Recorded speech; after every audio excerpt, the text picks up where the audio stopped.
Hello. Don't start.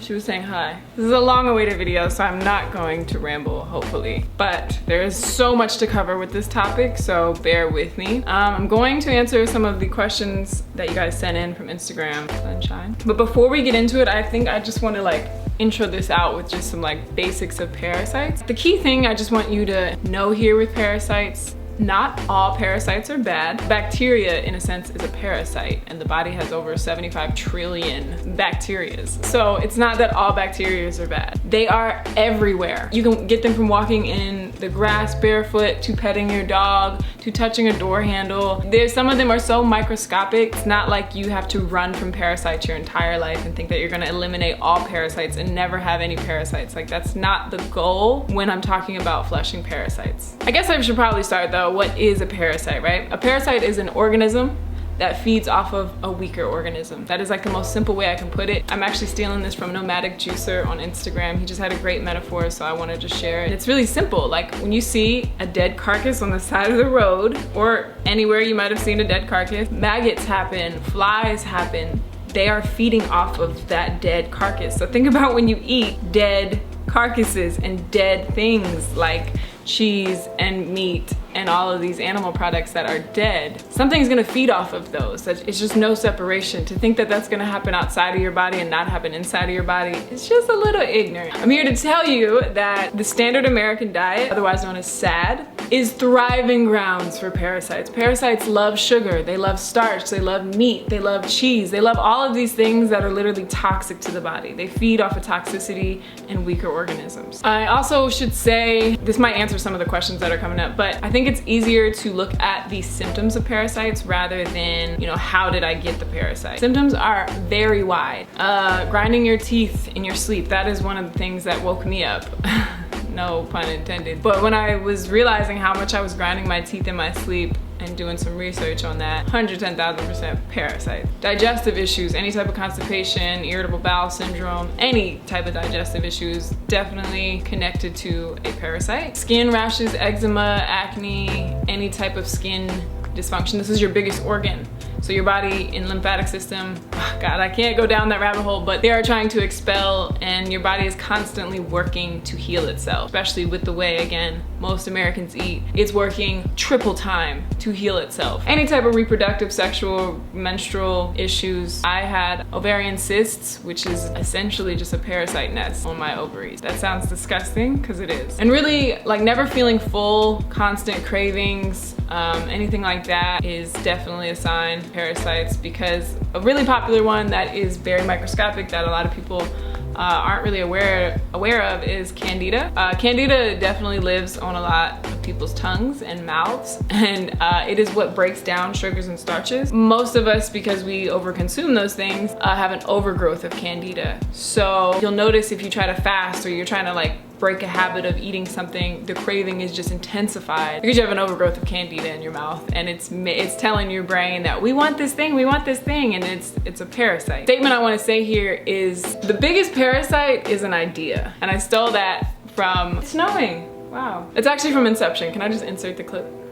What is the most resilient parasite? Bacteria? A virus? An intestinal worm? What Mr. Cobb is trying to say. An idea. Resilient, highly contagious. Once an idea has taken hold of the brain, it's almost impossible to eradicate. An idea that is fully formed, fully understood, that sticks.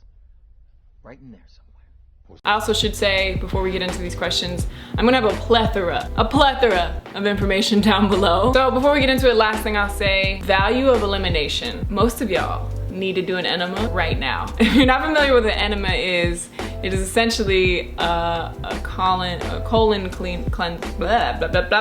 It is essentially a colon cleanser. It might seem uncomfortable to speak about or to think about, but it is a direct, rectum cleanser. There's coffee enemas, there's just straight up water enemas, saline. The saline enemas are $2 at CVS or Walgreens, so get your enema on. Once you get past your ego and have a little ego death and realize that's also an idea, a parasitic idea or thought that like I can't put nothing up my butt. Like nothing feels as good as eliminating. If we don't eliminate properly, and the average person, I think it's like 5 to 10 pounds of waste lives in their body. Literally, no pun intended. You'd be surprised how much shit you're holding on to. Basically, if we don't eliminate properly, we build congestion around the cells and inside of the cells. And what does that mean? Decay. It means decaying is happening inside of your body. Again, remember that carcass on the side of the road? That's happening inside of your body. Your organs are decaying and something is eating away like a maggot or a worm would. I know that's disgusting, but it's what's happening. I'm just sharing information. Good elimination is proper breathing.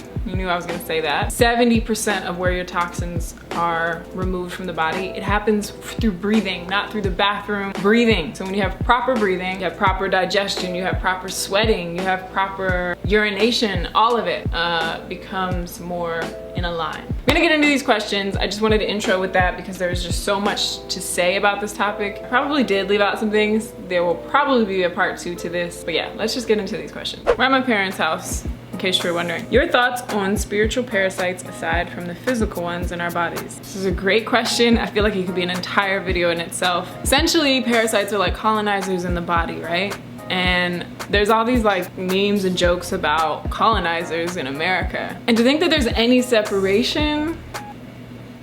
So yeah, I 100% think those are connected. Everything is energy, which is such a broad term to just blanket everything under, but from spiritual to physical in your body to projections outside of you. I'm not gonna say that this video is sponsored by Inception, but that video has a lot of gems when it comes to projections and parasites and how we kind of are always in this dreamlike state and building our reality, which I don't wanna go down that whole path. What's inside is outside. There is no separation. Favorite parasite killer / cleanse. A lot of people are familiar with Dr. Morris's parasite cleanses. If you're not, I will link Dr. Morris information down below. I have personally passed parasites using his products. I would highly recommend. If you're going to get into that, I would say, I mean, do whatever you want, experiment, learn your body, learn how to trust yourself. Don't just trust everything that I'm saying, like learn how to trust you before you trust me. That is the base of everything. But I would say if you're going to do any of the herbs that I'm recommending, gradually do them, especially like during a fast or during, you know, you're doing a juice cleanse or whatever you may be doing. I would say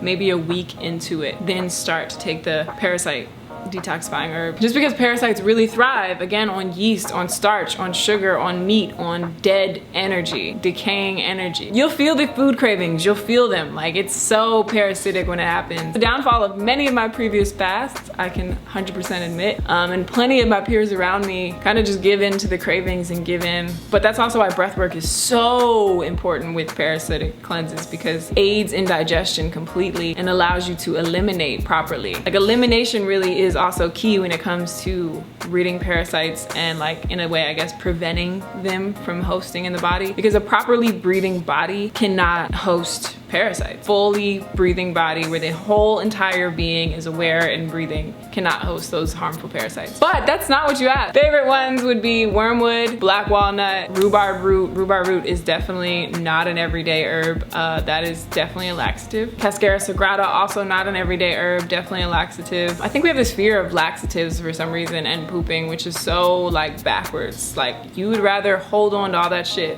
and be full of shit, literally. I'm good on that. Diatomaceous earth, some people have mixed emotions about it, but I have had nothing but good to say about it. It is the truth, and it's also good for hair, skin, and nails. And it's really snowing outside right now. Like, that's really what's happening. You can find a lot of ones in herbal stores that are like a combo of all of, like, wormwood, clove, black walnut, like a lot of things, like, combine them all together, which is totally cool too. I don't necessarily take parasite herbs every single day all the time. I usually, when I am cleansing the body and I'm, like, making it a point to remove parasites, then yeah, I will, you know, hop on some of those herbs. Or I feel like I'm having really intense cravings a lot. That is why it's so essential to have those kind of tools to aid, especially during, like, your first fast or when you're, like, kind of getting new to this lifestyle. Not even like juice fast, like any kind of thing. If you're trying to break any habits, or you know, you're going vegan, or you're cutting cheese out of your life, whatever it may be, I would definitely say, like, hopping on some parasite herbs helps tremendously. Woo. What do we got next? Do you think urine therapy is helpful with eliminating parasites? I have personally never done urine therapy. If you have an opinion about that, that's totally fine. I just haven't felt called to dive into that yet. I also want to answer another question here just because that's a short answer. Someone said, how do you know when you got rid of all the parasites? Again, I think it's easier to look at the symptoms. So if you have no motivation, extremely fatigued, digestive issues. And when I say digestive issues, like you should be having, if you're eating just standard whatever, 3 meals a day, you should be digesting at least 3 times a day. Again, I just want to emphasize this, that the colon is like 6 feet long. So even an enema only really cleans out, I think it's like the first 6 inches or something, which is scary to think about because in my personal experience with enemas, seeing what has come out of me and then knowing that that's only the beginning of the digestive tract is like, holy shit. Another technique you can use or experiment with or try. Again, trust yourself before you trust me. Colonics are also really telling as to how much waste you've been holding on to. Again, y'all, you would be surprised. I would just look at your symptoms more than, you know, like, I've gotten out 12 parasites this year. Like, it's not really like that. What fruit/foods slow down the detox/speed it up? Well, fruit in general is a safe space to go if you're weaning off of standard American diet. That bullshit food pyramid that they sold us since we were little kids, try not to make this long, but fruit, to put it in simple terms, is very, very easy on the digestive system. Really allows things to be flushed out. And so really, I mean, watery fruits are kind of, I guess, in my opinion, one of the better places to go, like mangoes, melons. But really, I don't want to sit here and say like there's certain fruits you should avoid. Like if you can just start to implement more fruit over these crazy starches and crazy sugars and crazy things, because fruit sugar is completely different than your processed sugar that is in your cereal. Like those two sugars are not the same and do not have the same effect on the body, but they are both sugar. So I'm not gonna sit here and act ignorant to that. Sugar is sugar is sugar. But if you can replace the cereal with a banana, that's already a big first step. Like a lot of things we see online and a lot of these like detoxifying things we see online and these people we follow on Instagram that are all about like juicing and cleansing and whatever, I think they kind of like skip a lot. And so I just want to emphasize in this video, if I can, that like I didn't just like jump in to raw foods and, you know, high fruit diet and liquids mainly and all of this. Like, no, like that didn't happen. And so like when you're getting off of these drugs, like these bad standard American food drugs, I mean, it doesn't have to happen overnight. You know, just slowly start to implement more raw, more high vibrational, alive, living foods. I mean, I don't have to say it, but fruits and vegetables, right? I think I pretty much answered that by saying that like, yeah, your starches and sugars definitely slow down the detoxing process completely. Starch is to stiffen. You use starch to stiffen your clothes. So why would you put that in your body? Fruits are starches, so I'm sure somebody's gonna argue that, but a piece of bread versus a banana, don't tell me that they're the same thing. Again, it is a process. And any type of processed foods, anything like that, I mean, that seems like an obvious answer, but I'm gonna just say it for the record because a lot of these like even gluten-free, vegan, grain-free things that are now sold in stores, kind of like, oh yeah, okay. And don't get me wrong, I'm here to support the process of replacing a meat burger with a Beyond Burger. Like, you gotta take steps. I just want you to maybe be inspired to go beyond the Beyond Burger.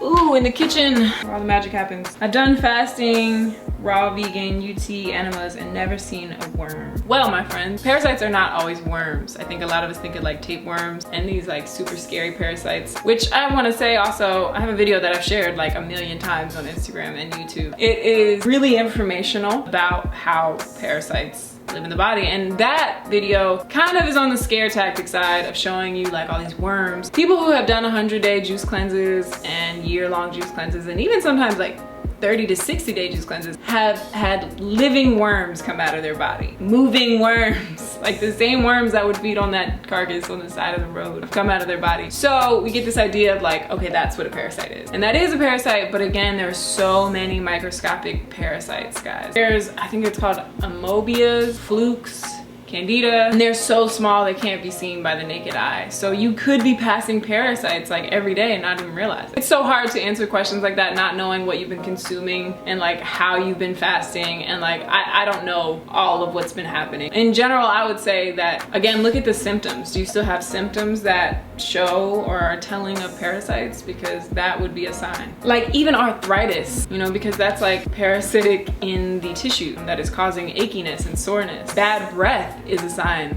of parasites. I mean, because literally mucoid plaque all over the organs and coated nice and lovely that we only get on our teeth when we brush our teeth, but what's on your teeth is what's on your organ. So that causes bad breath, long story short. Smoking in itself is just breeding grounds for parasites in the lungs. So if you smoke at all, weed too, all y'all weed heads, I'm talking to you. Definitely, you're just causing mucus inflammation in the lungs. You're dehydrating the body. Anytime you dehydrate the body, you're kind of just like, hey, parasites, y'all trying to come through? That's kind of what's going on there. Like, think about the moisture of a fruit. Think about the moisture of vegetables. Like, those are not dehydrating things. They hydrate you. Rice doesn't hydrate you.